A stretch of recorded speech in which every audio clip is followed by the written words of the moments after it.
So we're going to talk a lot about energy today, but I think let's be really clear on what that actually means. Yes, please. Because I think people hear energy and they think, oh, it's magic.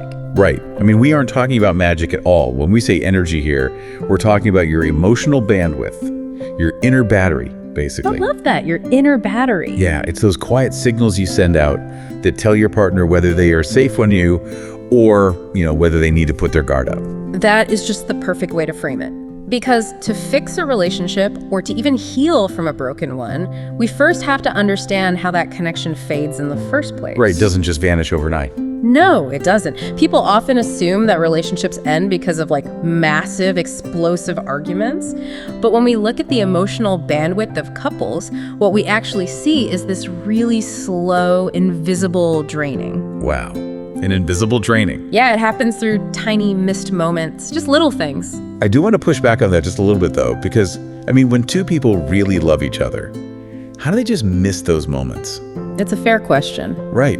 It just seems like you would notice the person you love slipping away. You would think so, but the human mind is actually very good at normalizing small changes. Yeah. It is the heavy sigh that just goes completely ignored because, you are both staring at your phones. Oh, guilty of that one. Right. Or one partner makes a small, kind of hopeful comment about their day, and the other partner is distracted and gives zero response. Just dead air. Exactly. And when those tiny bids for connection are dropped day after day, it sends a subconscious signal. The message received is basically, I am not important to you. Ouch. Yeah, that would hurt. And over time, that makes one partner feel completely invisible. Completely invisible. And feeling invisible, well, that just completely drains your emotional bandwidth right there. You stop sharing your dreams and your conversations become entirely surface level. Yes, just the logistics of life. Right. You just talk about chores or the grocery list or, who's picking up the kids from soccer. The warmth is just replaced by mere functioning. Which leads to a really heartbreaking cycle that we actually call the waltz of pain. The waltz of pain. What? It is. It's an emotional dance where both people are just stepping all over each other's toes, but neither of them knows how to stop the music. That is such a powerful image. How does that dance actually start? Well, in this cycle, the person who feels ignored becomes highly anxious.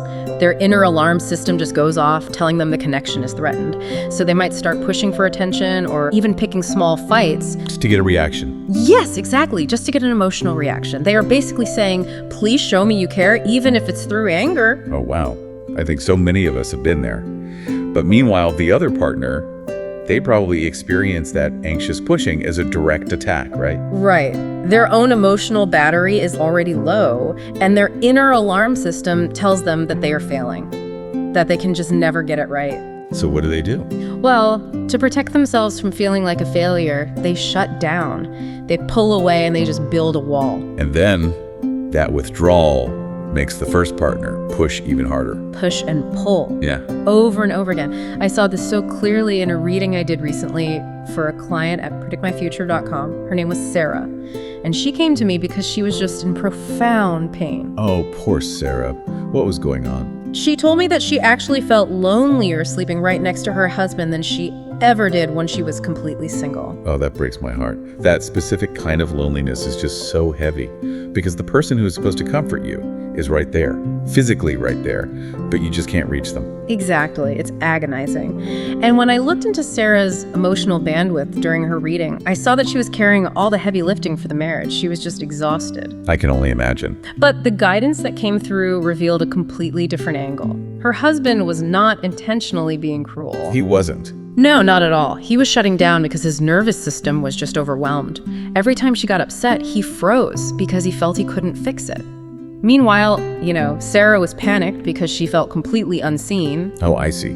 So they were basically just triggering each other's deepest fears without even realizing it. Her fear of abandonment triggered his fear of inadequacy. Precisely. And understanding this hidden dance, it changed everything for Sarah. It helped her stop taking his silence as proof that she was unlovable. Which is huge for healing. Huge. And it helped her see that he wasn't a monster. They were just stuck in the waltz of pain.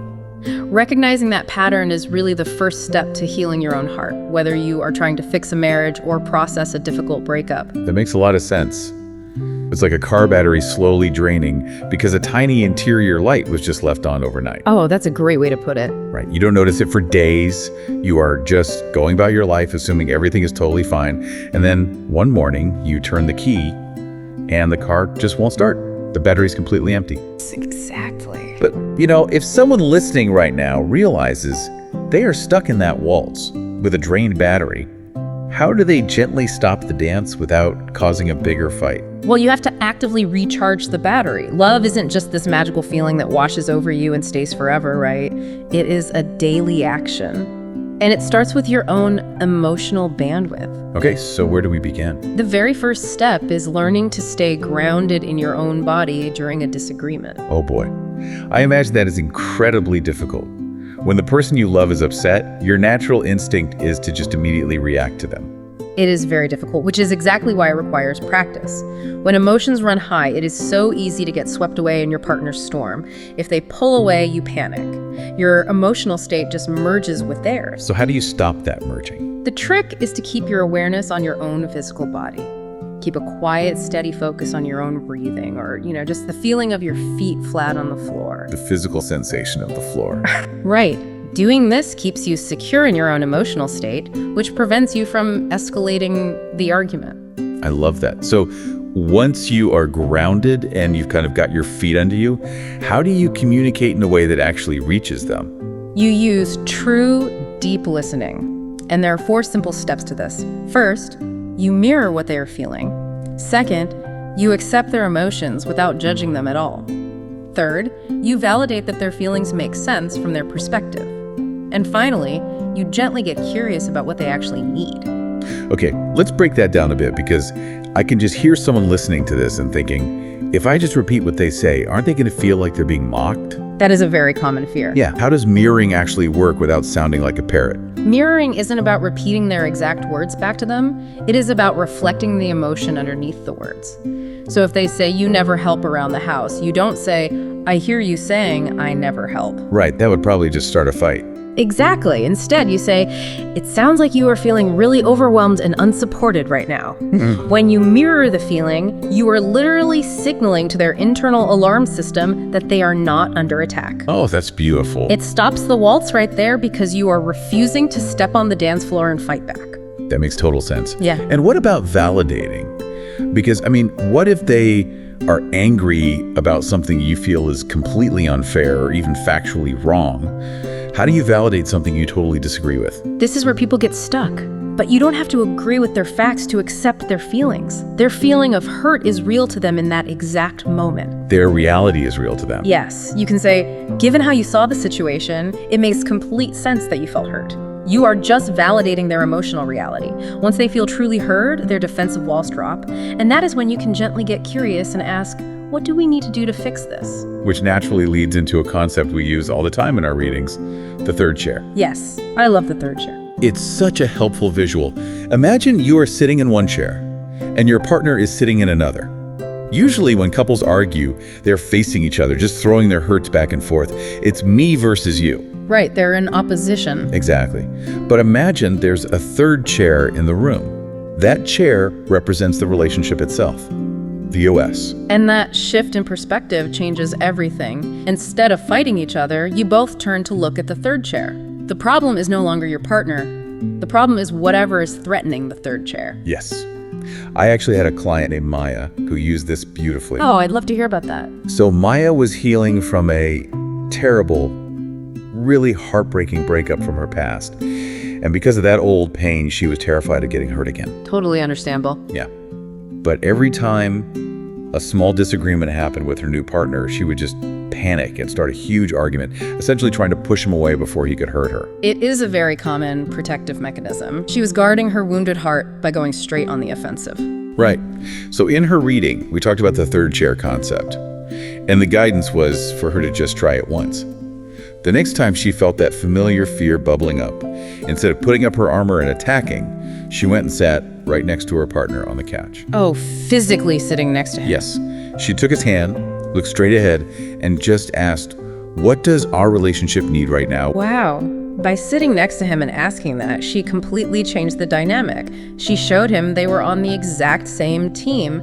How did he respond? She told me the tension just melted instantly. Her partner softened because he realized, he didn't need to defend himself against her. They were caring for the relationship together. I notice a really interesting pattern here between Maya and my client, Sarah. What's that?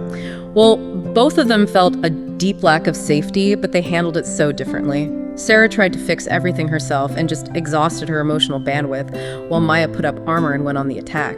But the solution for both of them was stepping out of that me versus you dynamic. That is such a good point. Yeah. But I do want to acknowledge how hard that actually is. Because dropping your armor when you feel hurt or rejected, it feels incredibly unsafe. Oh, absolutely. I mean, when your heart has been broken before, every instinct tells you to just hide. How does someone listening find the courage to be vulnerable when all their internal alarm bells are just ringing?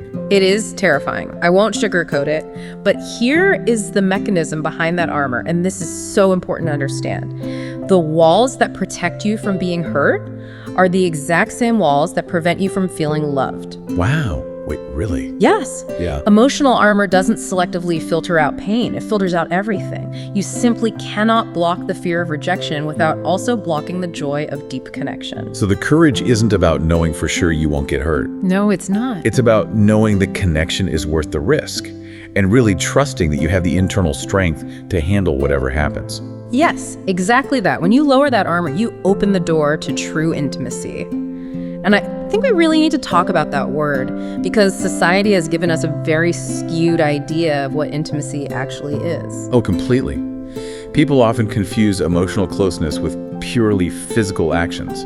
We are basically taught that intimacy means sex or sharing a bed or these grand romantic gestures. Right, but sex is a physical act. Now, it can be a beautiful expression of love, but it is not the same thing as emotional intimacy. Not at all. True emotional intimacy is the feeling of deep, quiet safety.